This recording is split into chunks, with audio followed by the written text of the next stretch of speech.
하나님 한 번도 나를 실망시킨 적 없으시고 언제나 공평과 은혜로 나를 지키셨네. 지나온 모든 세월들 돌아보아도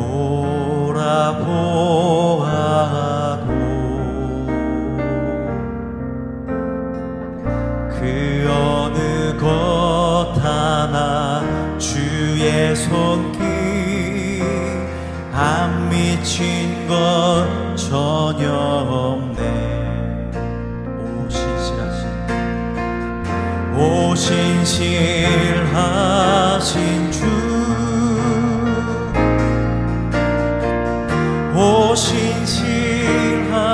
오신실하신 주, 내 너를 떠나지도 않으리라. 내 너를 버리지도 않으리라. 약속하셨던 주님, 그 약속을 지키사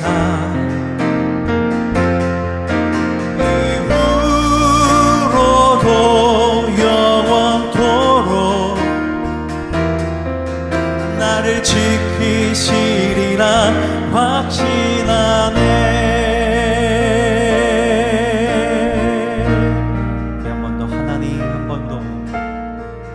하나님 한 번도 나를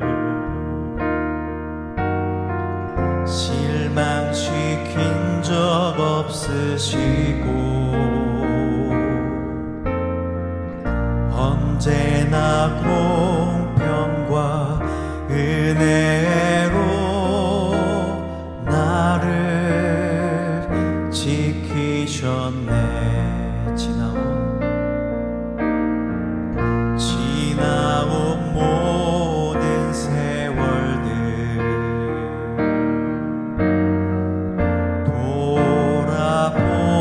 돌아보아도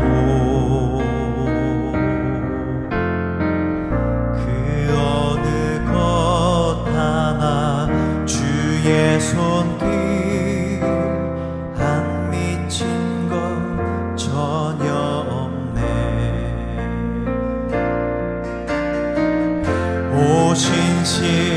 오신실하신 주,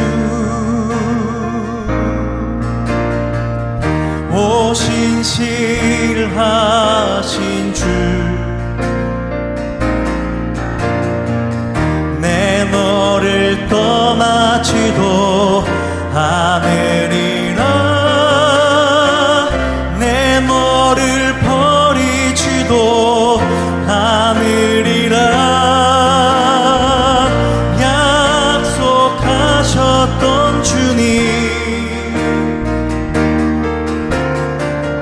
그 약속을 지키사 이후로도 영원토록 나를 지키시리라 확신하. 오신실하신 주, 오신실하신 주,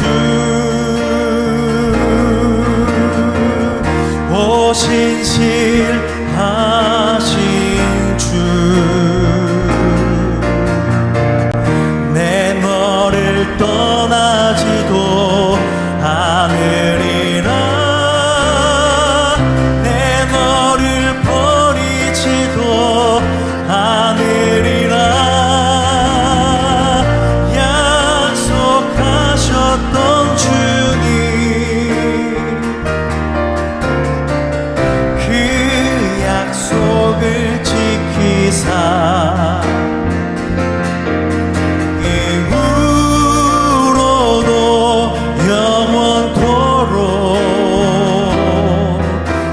나를 지키시리라 확신하네.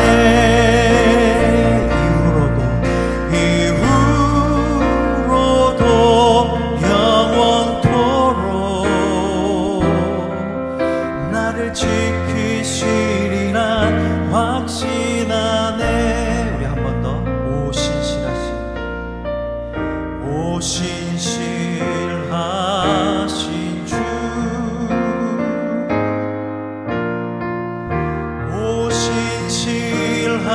오신실하신 주, 내 너를 떠나지도 않으리라. 내 너를 버리지도 않으리라.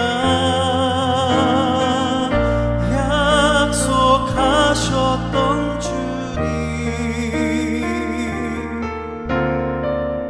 그 약속을 지키사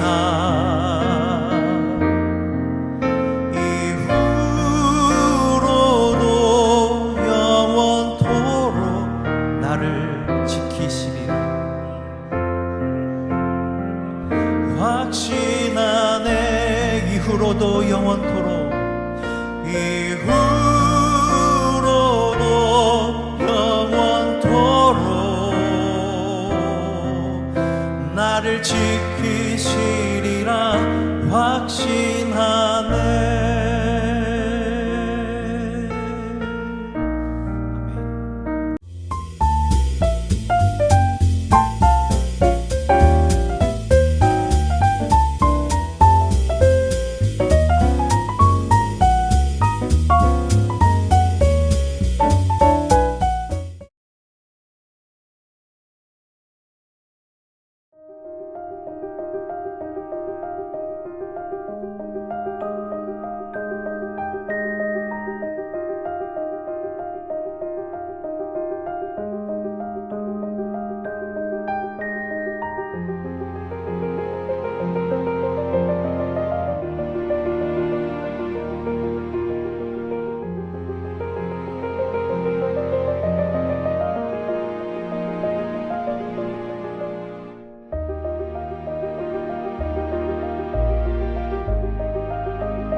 우리의 마음속에는 저마다 이런 게 있을 겁니다. 절대로 잃지 않고 싶은 것, 이러면 삶이 무너질 것만 같은 그런 것. 그것이 이제 자녀일 수도 있고요, 건강일 수도 있고요, 또는 사랑하는 사람일 수도 있습니다. 아니면 평생 일군 사업이라든지 업적, 명예, 평판 혹은 꿈일 수도 있겠죠.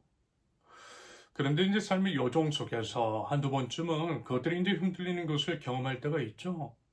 말하자면 오늘 나누게 될 본문에서 야곱이 바로 그와 같은 상황 가운데 놓여 있다라고 볼 수 있겠습니다. 야곱에게 있어서 베냐민은요 가장 소중한 것이었어요. 베냐민은 사랑하는 아내 라헬에게서 얻은 아들 중 하나였고요. 이미 요셉을 잃은 야곱에게 있어 베냐민은 살아있는 이유 그 자체였다라고 해도 과언은 아니었을 것입니다. 그런데 지금 야곱은요, 그런 베냐민을 안전이 보장되지 않는 곳으로 내보내야만 하는 상황 가운데 놓여 있었습니다. 기근은 심해졌고요. 이집트 총리의 조건은 단호했습니다. 베냐민을 데려오지 않으면 다시는 이집트의 총리에게서 양식을 구할 수가 없는 상황, 바로 그것이었습니다. 하지만요, 그래도 야곱은 버텼어요. 왜요? 앞서 말씀을 드렸듯이 베냐민은 자신의 생명과 같은 존재, 가장 소중한 것이었기 때문입니다. 하지만 결국에는요, 더 이상 버틸 수 없는 순간이 온 거예요. 그리고 이제 그 순간 이런 고백을 하면서 베냐민을 내보내고 있습니다. 14절 하반절. 자식들을 잃게 되면 잃는 것이지 난들 어떻게 하겠느냐. 우리는 이와 같은 장면을 통해서요, 하나님께서 우리에게 원하시는 것이 무엇인 줄 알 수 있다라고 봅니다. 이런 내용을 통해서 하나님의 우리를 향한 하나님의 뜻이 무엇인지를 한번 살펴보겠습니다.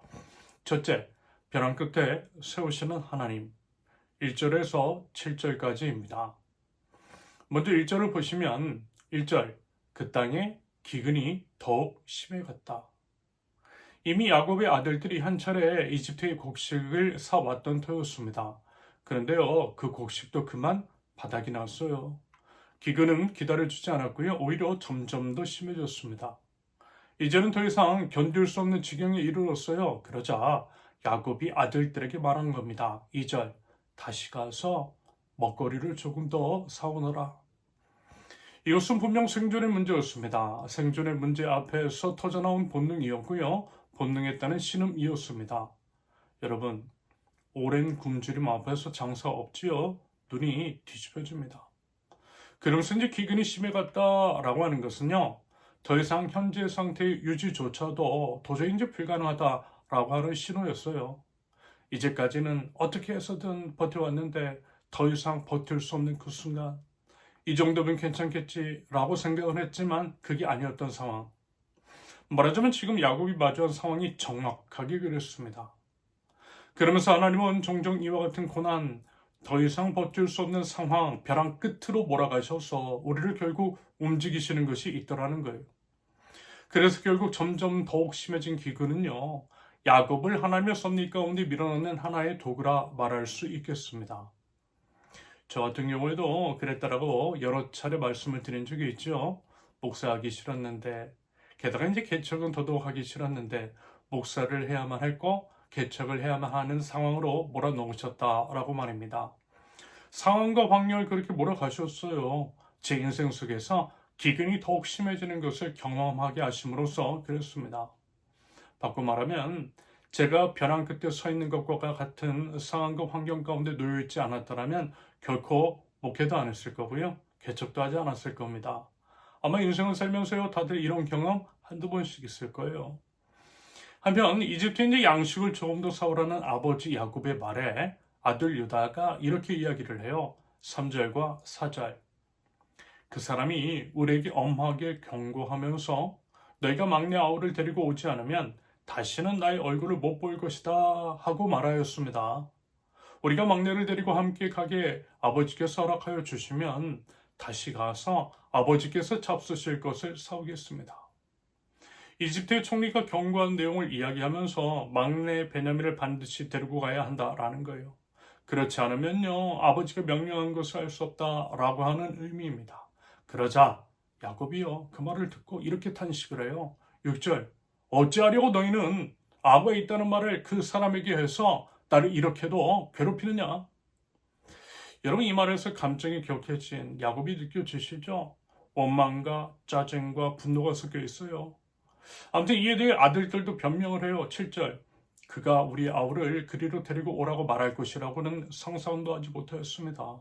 여러분, 당연히 그렇지 않겠어요?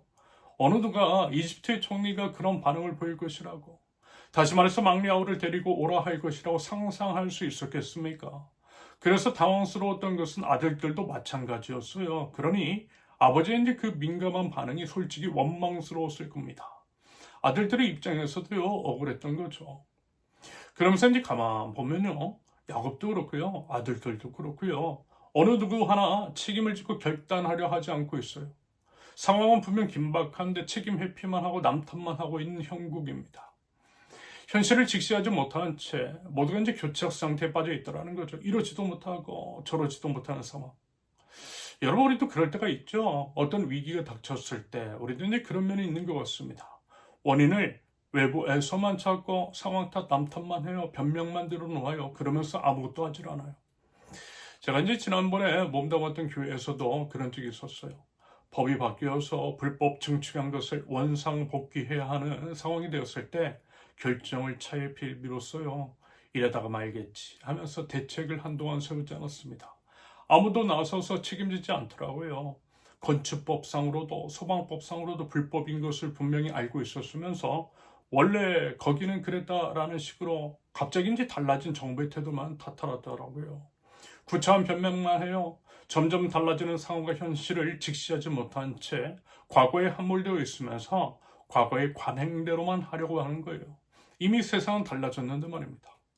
그때 오히려 제가 아이디어를 내서요. 페이퍼까지 만들어서 계획안을 보고 있는데요. 무시하더라고요. 그런데 만약에 그때 이제 제가 제출한 계획서대로만 그대로 이제 진행을 했더라면 그 이후에 찾아온 코로나19라든지 교민사회 축소 등의 위기 상황, 변화된 상황 가운데서의 손실을 상당 부분 상쇄해낼 수 있었을 것입니다. 보니까요, 중요한 거는요, 결단인 것 같아요. 믿음에 따른 결단. 상황과 환경이라고 하는 일반 계시 안에 감춰진 하나님의 뜻을 온전히 분별하는 가운데에 내리는 믿음의 결단이 필요하고 또 중요합니다. 사실 이제 야곱에게 있어서요, 진짜 적은 기근이 아니라 두려움이었어요. 맞아요. 야곱이 베냐민을 보내지 못하는 진짜 이유는 두려움 때문이었습니다. 요셉을 잃은 상처가 베냐민마저 잃을 수 있다라고 하는 공포를 불려왔던 것이겠죠. 제가 이제 목사가 되는 것과 개척을 주재하는 것도 두려움 때문이었어요. 어려서부터 보았던 개척교회 목사였던 아버지의 삶을 봤기 때문입니다. 개척교회 목사 아들로서 겪었던 그 경험들이 저를 주저하게 만들었고요. 회피하게 만들었어요. 저도 아버지처럼 살아야 한다라고 하는 것들이 너무나도 두려웠습니다. 아무튼 이제 야곱은요. 오래전 피 묻은 요셉의 채석옷을 봤을 때 그때의 두려움, 그 트라우마 속에서 계속 갇혀 지냈는지도 모르겠어요. 그 두려움 바깥으로 한 발자국도 움직이지 못하고 있었던 거죠. 그러다가 이제 보니 베냐민에 대한 애착을 넘어서 집착 의로까지 이어지고 그래서 이제 그 두려움이 야곱을 움직이지 못하게 만들었을 겁니다. 하지만 여러분, 우리는 기억해야만 합니다. 기근은요, 우리를 죽이지 않아요. 상황과 환경이 우리를 죽일 수 없어요. 오히려 기근이라고 하는 상황과 환경 앞에서 아무것도 하지 않는 것이 우리의 마음과 영혼을 먼저 죽이더라는 것입니다. 두려움이 우리를 얼어붙게 하고 두려움이 아무것도 못하게 할 때 그 두려움이 가장 위험한 적이 되는 거예요. 야곱의 문제는 곡식이 없는 것이 아니라 두려움 때문에 곡식을 구하러 가지 못하는 것, 아니 시도조차 하지 않는 것이었습니다. 이런 면에서 볼 때 어쩌면 우리의 삶에 찾아온 기근, 고난, 위기의 상황과 환경은요, 우리를 움직이게 하시려는 하나님의 의도하심이 그 안에 있을 수 있겠어요. 하나님은 우리를 벼랑 끝으로 내모셔서라도 우리를 움직이게 하시려는 거죠. 왜요? 그렇게라도 하지 않으면 우리는 아예 시도조차 하지 않을 테니까. 움직이지 않으면 하나님의 역사를 경험할 수 없을 테니까. 하나님은 우리로 하여금 하나님의 역사를 경험하게 하시려고 우리를 벼랑 끝으로 내모시는 것일 수 있습니다. 그러므로 여러분 두려움을 이겨내고요. 믿음으로 일어서면 돼요. 우리 주님을 신뢰하고 움직이라는 것입니다. 그래야만 현실을 극복할 수도 있는 것이지 그렇지 않으면요. 아무 일도 일어나지 않아요. 아무것도 하지 않으면 아무 일도 일어나지 않습니다. 비버리 실즈라고 하는 미국의 성악가가 이런 말을 했대요. 실패한다면 실망할 것이다. 하지만 시도조차 하지 않는다면 언제까지나 실망할 것이다. 여러분 뭔가를 시도하고 시작할 때 두려울 수 있어요. 사람이기 때문에 두려움 느끼는 것 당연합니다. 하지만 우리가 진정한 하나님 나라 백성이고 하나님께서 언제나 우리와 함께 하시되 우리를 가장 좋은 길로 인도하시며 모든 것이 하나님의 주권과 섭리 가운데 있다라고 한다면 하나님의 뜻에 우리 모든 것을 맡겨드리는 것이 맞는 것이겠죠. 그럴 때에 하나님께서 놀라운 은혜의 역사를 이루어 주실 것입니다. 지금 현재 각 개인의 상황 가운데 그리고 이제 우리 교회의 변화 가운데에서도 우리 꼭 이 부분을 적용시켜 생각해 보고요. 두렵고 불편하더라도 꼭 한번 시도해 볼 수 있기를 바랍니다. 둘째, 책임을 지는 사람 8절에서 10절까지 지금의 상황, 다시 말해 아무도 책임을 지지 않고 나서지도 않으며 쓰레기탄만 하고 있는 상황 속에서 유다가 나서서 먼저 이렇게 이야기를 합니다. 8절. 제가 막내를 데리고 가게 해주십시오. 그러면 우리가 곧 떠나겠습니다. 그렇게 하여야 우리도 아버지도 우리 어린 것들도 죽지 않고 살 수 있을 것입니다. 그러면서 이제 9절을 보면 또 이렇게 말해요. 9절. 제가 이 아이의 안전을 책임지겠습니다. 그런데 여러분, 유다가 원래 어떤 사람이죠? 창세기 37장 26절과 27절을 보시면 유다가 형제들에게 말하였다. 우리가 동생을 죽이고 그 아이의 피를 덮는다고 해서 우리가 얻는 것이 무엇이냐? 자, 우리는 그 아이에게 손을 대지는 말고 차라리 그 아이를 이스마엘 사람들에게 팔아넘기자. 아무래도 그 아이는 우리 형제요, 우리의 피부치이다. 형제들은 유다의 말을 따르기로 하였다. 물론 이제 방금 보신 것처럼 유다가 요셉을 죽이지는 말자라고 했어요. 하지만 그렇다고 해서 요셉을 풀어주지도 않았지요. 오히려 팔아넘기자고 제안을 했던 당사자입니다. 요셉이 노예로 팔려가도록 주도했다라는 거예요. 무슨 얘기냐? 동생도 팔아먹는 매정한 사람이었다라는 거죠. 동생 하나 잃는 것에 대해서 눈 하나 깜짝하지 않았어요. 마찬가지로 지금 베냐민에 대해서도 그와 같은 태도를 충분히 취할 수 있는 인물이 바로 유다라는 얘기입니다. 그런데요, 그런 유다가요, 지금 책임지겠다고, 자기가 책임지겠다고 나서고 있어요. 반드시 베냐민을 안전하게 데려오겠다라고 보증 서고 있어요. 그리고 만약에 그 약속을 어긴다라고 한다면 그 죄를요, 평생 달게 받겠대요.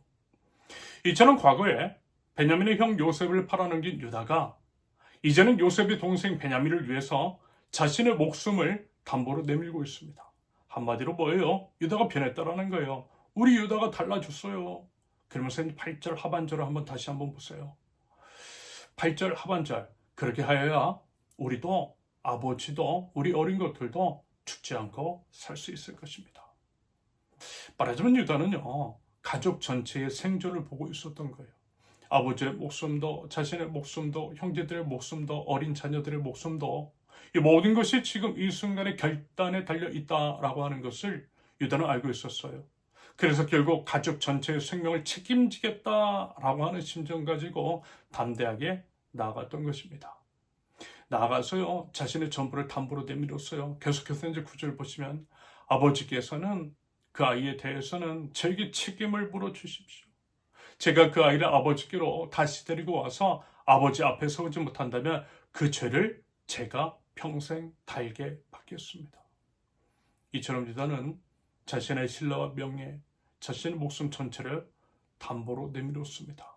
솔직하게요, 안 그래도 되는데 위로는 형이 루벤, 시몬, 레위 이렇게 3명씩이나 있는데 유다가 나섰던 거예요.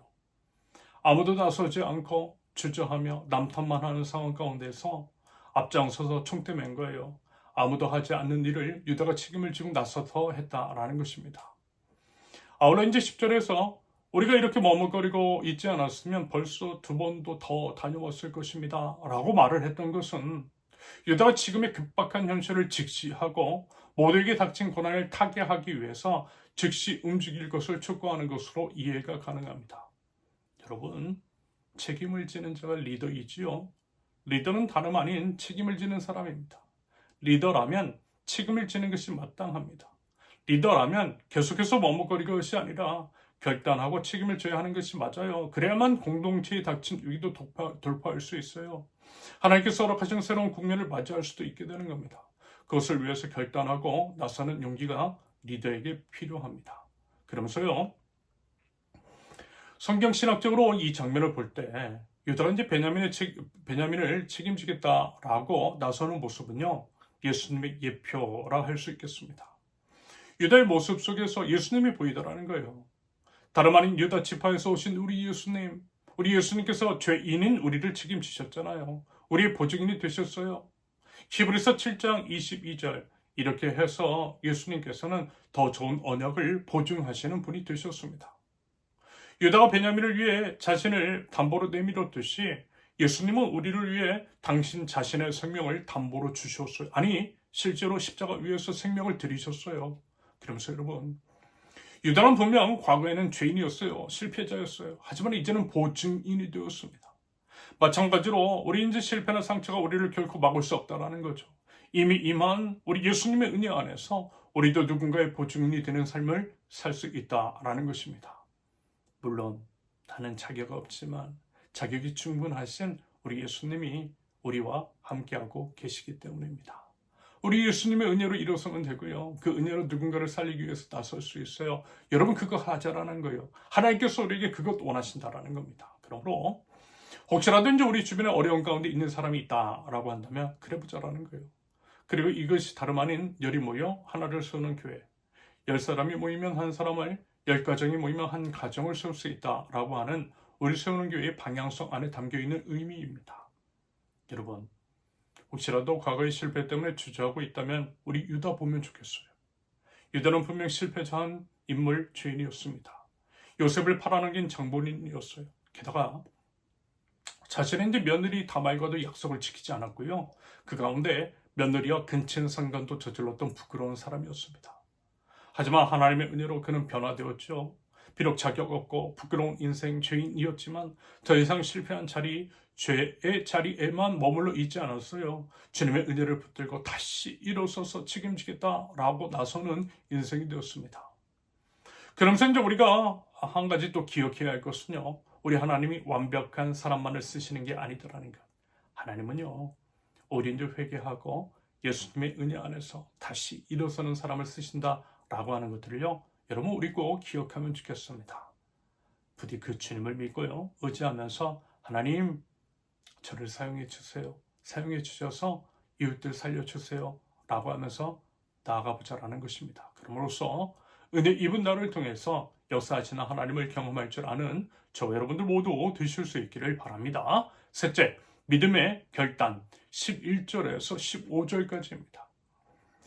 유다의 말을 듣고 드디어 야곱이 결단을 내려 11절 꼭 그렇게 해야만 한다면 이렇게 하도록 하여라.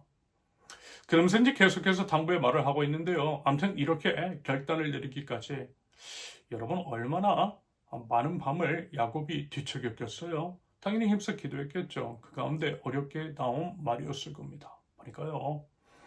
우리는 종종 현실을 인정하는 것을 두려워하는 게 있는 것 같아요. 본인의 판단이 틀렸다라고 하는 것도 인정하지 않으려고 합니다. 그러면 꼭 자신이 지는 것 같고 약해 보이는 것 같고 믿음과 확신이 부족한 것처럼 느껴지기 때문일 것 같아요. 하지만 그렇지 않아요. 우리 현실이 있는 그대로 보고요. 잘못 판단한 것은 잘못했다라고 솔직히 인정하는 것이 용기이고 믿음의 출발점입니다. 여러분 눈을 감고 현실을 부정하는 것이 믿음이 아니라는 거예요. 오히려 눈을 뜨고 현실을 직시하면서도 하나님을 신뢰하는 것이 진짜 믿음이에요. 아무튼 야곱은요. 어쩔 수 없다라고 하는 식으로 말을 하면서 동시에 이제 구체적으로 행동을 하죠. 11절을 계속해서 보시면 그는 아들들을 그냥 보내지 않았어요.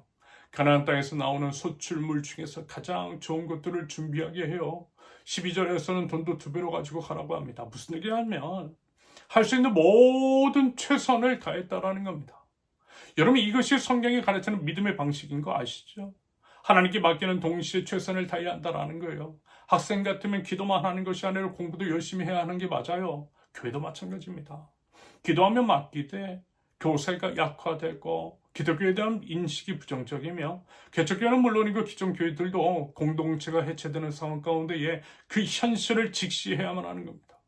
공동체 해체의 그 원인 중에 하나가 재정적인 문제이고 재정 문제는 고정비, 월 임대료 및 시설 관리비와 연결이 되어 있으니 이 부분을 제어하기 위해서 최선을 다해야 하는 것이 맞아요. 여러분 그래서 우리가 지금과 같은 방식을 선택했던 겁니다. 남들처럼 건물처럼 임대를 하고 좋은 음향과 영상 장비부터 구비하고 시작을 한 것이 아니라 필요한 시간에만 접속을 하는 방식을 사용했던 것은요. 주어진 상황과 환경 가운데의 최선의 선택이었던 거예요. 왜요? 아무것도 없는 우리가 그렇게라도 해야만 살아남을 수 있을 테니까. 일단은 살아남아야 하나님 나라 가치를 구현해낼 수 있으니까. 그래서 살아남았잖아요. 아무것도 없이 시작했는데 말입니다. 하면 이제 14절 상반절을 보시면 야곱이 기도를 하겠다라고 해요. 14절. 너희들이 그 사람 앞에 설 때에 전능하신 하나님이 그 사람을 감동시키셔서 너희에게 자비를 베풀게 해주시기를 빌 뿐이다.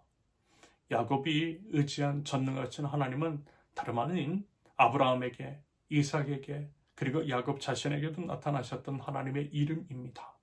전능하신 하나님은요, 능치 못할 일 하나 없으세요. 그러므로 야곱이 전능하신 하나님의 이름을 부른다라고 하는 것의 의미는 이런 것이겠어요. 나는 비록 이 상황과 환경 같은 것들을 통제할 수 없지만 전능하신 나의 하나님은 능히 통제할 수 있다라고 하는 신앙 고백이었던 거죠. 여러분, 야곱은 결단을 내리기 전에 먼저 하나님을 바라봤어요. 상황 보지 않았습니다. 두려움에 함몰되지 않았어요. 대신 전능하신 하나님 봤어요. 물론 그 전까지는 상황과 환경 보고 두려움에 빠져 있었지만 이제는 더 이상 그렇지 않았어요. 시선을 돌려서 전능하신 하나님을 봤다니까요. 그 시선의 변화가 야곱을 움직이게 했던 겁니다. 그리고 마침내 이렇게 고백을 하고 있어요. 14절 하반절, 자식들을 잃게 되면 잃는 것이지 난들 어떻게 하겠느냐. 여러분, 이게 무슨 자포자기 그런 거 아닙니다. 오히려 믿음의 고백입니다. 말하자면 야곱은 지금 이렇게 말하고 있는 거예요. 나는 베냐민을 이룰 수 있는 것을 다 안다. 그게 참 두렵다. 하지만 그 두려움과 염려를 모두 내려놓겠다. 내가 통제할 수 없는 것들에 함몰되어서 아무것도 하지 못하고 있는 그런 것들을 이제는 그만두겠다. 대신 전능하신 나의 하나님의 손에 이 모든 것들을 맡겨드리겠다. 이르면 읽겠다라고 하는 이 고백, 여러분 흡사 욥의 고백과 같아 보입니다. 욥기 1장 21절, 모태에서 빈손으로 태어났으니 죽을 때에도 빈손으로 돌아갈 것입니다. 주신 분도 주님이시요 가져가신 분도 주님이시니 주님의 이름을 찬양할 뿐입니다. 결국 무슨 얘기죠? 하나님께 모든 것을 맡긴다라는 거예요. 하나님께서 알아서 하실 것이라는 거예요. 하나님의 모든 것의 주관자이시라는 믿음의 고백입니다. 마침내요, 야곱이 이걸 배운 것 같아요. 오랜 상처와 두려움의 시간을 지나 드디어 이르면 이르리라 라고 하는 신앙의 성숙에 이른 것이겠죠. 전능하신 주님의 손에 맡겨드리는 그 믿음. 그래서 이제 15절을 보면요, 야곱의 아들들은 이집트로 떠나고요, 요셉 앞에 서게 돼요. 그러면서 그 이후에 이야기를 보면 결국에는 베냐민이 돌아와요. 뿐만 아니라 죽었다라고 생각했던 요셉도 다시 만나게 됩니다. 무슨 얘기냐면 믿음 가지고 결단하고 전능하신 하나님의 손에 모든 것을 맡겨드리니 두려움이 기쁨이 되어서 돌아왔다라는 것입니다. 기근에서 생명으로, 분열에서 화해로, 슬픔에서 기쁨으로 모든 것이 바뀌었다라는 거예요. 이것이 말하자면 신앙의 역설인 거죠. 이르면 이르리라 라고 고백했을 때 오히려 모든 것을 되찾게 되었습니다. 마태복음 10장 39절, 자기 목숨을 얻으려는 사람은 목숨을 잃을 것이요 나를 위하여 자기 목숨을 잃는 사람은 목숨을 얻을 것이다. 맞아요, 여러분, 이게 바로 십자가의 비밀입니다. 하나님은 결국 그 고백하게 만드시고 그 믿음 주시려고 야곱을 벼랑 끝으로 내모셨던 거예요. 드디어 그 하나님에 대한 믿음으로 십자가의 비밀, 그 놀라운 신비를 경험하고 누릴 줄 아는 저와 여러분들, 그것을 위해서 주님의 인도하심 앞에 이르면 이르리라 라고 하는 믿음으로 나아가는 하나님 나라 백성들 모두 되실 수 있기를 바랍니다. 자, 이제 말씀을 정리합니다. 하나님께서 우리를 벼랑 끝에 세우실 때가 있어요. 그것은요, 하나님께서 우리를 미워하시기 때문이 아니라 오히려 사랑하시기 때문입니다. 더 이상 버티지 못하는 상황이 찾아올 때 그것을 통해 우리를 움직이게 하셔서 새 일을 행하실 우리 하나님을 기대하실 수 있기를 바랍니다. 하나님은 우리를 리더로 부르셨습니다. 리더는 책임지는 사람, 비록 부끄럽지만 능력도 자격도 없지만 이미 우리를 위해서 베푸신 하나님의 은혜를 기억하고요, 그 은혜에 의지하여 주변 사람들을 책임질 줄 아는 하나님 나라 백성들 되실 수 있기를 바랍니다. 하나님은요, 우리에게 믿음의 결단을 요구하세요. 우리가 붙들고 있는 것을 주님의 손에 맡겨드릴 때 하나님께서는 일하실 것이고요, 죽을 때에 다시 살게 되는 십자가의 비밀을 경험하게 하셔 주실 줄로 믿습니다. 로마서 8장 28절, 하나님을 사랑하는 사람들, 곧 하나님의 뜻대로 부르심을 받은 사람들에게는 모든 일이 서로 협력해서 선을 이룬다는 것을 우리는 압니다. 설령 벼랑 끝에 서 있을지라도 기근도 두려움도 실패도 상실도 하나님의 손 안에서는 이 모든 것들이 협력해서 선을 이루게 될 줄로 믿고요, 그 믿음으로 하나님께 우리 모든 것들을 맡겨드리며 나아갈 줄 아는 하나님 나라 백성들 모두 되실 수 있기를 예수님의 이름으로 축원합니다. 함께 기도합니다. 아버지 하나님, 기근이 점점 심해지는 상황 속에서 가장 소중한 것을 잃을까 두려워 꼼짝도 하지 못했던 그 야곱이 실은 저희였는지도 모르겠습니다. 절대로 잃지 않고 싶은 것들을 잃어버릴까 두려워 저희도 야곱처럼 움직이지를 못하고 그 자리에 얼어붙어 있었고 주저하고 있었던 것을 하나님 솔직하게 고백합니다.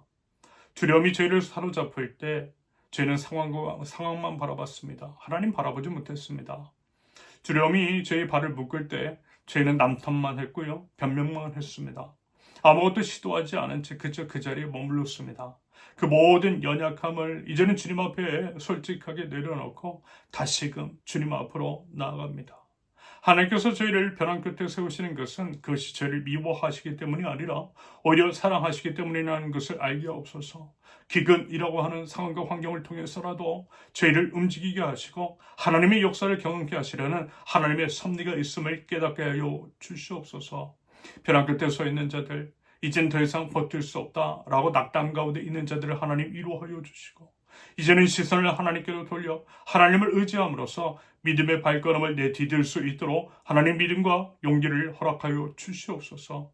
실패한 자, 죄인까지도 은혜로 변화시켜 주셔서 사용하시는 주님, 하나님은 완벽한 사람만을 쓰시는 것이 아니라 회개하고 은혜 가운데 다시 일어서는 사람을 쓰시는 줄로 믿습니다.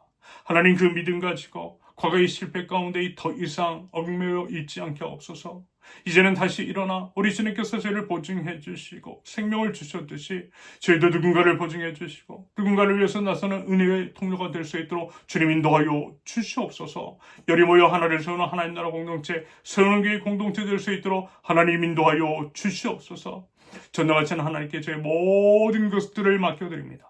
이르면 잃고 죽으면 죽으리라는 믿음의 고백으로 기꺼이 십자가를 선택하게 하옵소서. 십자가의 뒤에 부활이 있음을 알고 또 믿어서 믿음의 선택을 하게 하여 주시옵소서. 통제할 수 없는 것들에 더 이상 함몰되지 않게 하시며 전능하신 하나님의 손에 모든 것들을 맡겨드릴 줄 아는 믿음의 백성, 그리하여 하나님의 놀라운 역사하심을 경험하고 그 하나님을 더욱더 힘써 찬양하며 고백할 줄 아는 하나님 나라 백성들 모두 될 수 있도록 주님 저희를 믿음의 길로 인도하여 주시옵소서. 이제는 우리 주 예수 그리스도의 은혜와 아버지 하나님의 극진하신 사랑과 성령님의 감동, 교통하심이 전능하신 하나님께 모든 것들을 맡겨드리고 믿음으로 나아가는 하나님 나라 백성들 모두 위에 이제로부터 영원토록 함께 하시기를 간절히 축원합니다. 아멘. 감사합니다. 모든 예배를 마쳤습니다. 이번 한 주도요, 전능하신 우리 하나님 바라보고요, 그 하나님께 우리의 모든 것들을 맡겨드리며 그 믿음 가지고 살아갈 줄 아는 저와 여러분들 모두 되실 수 있기를 바랍니다. 감사합니다. 사랑합니다. 축복합니다.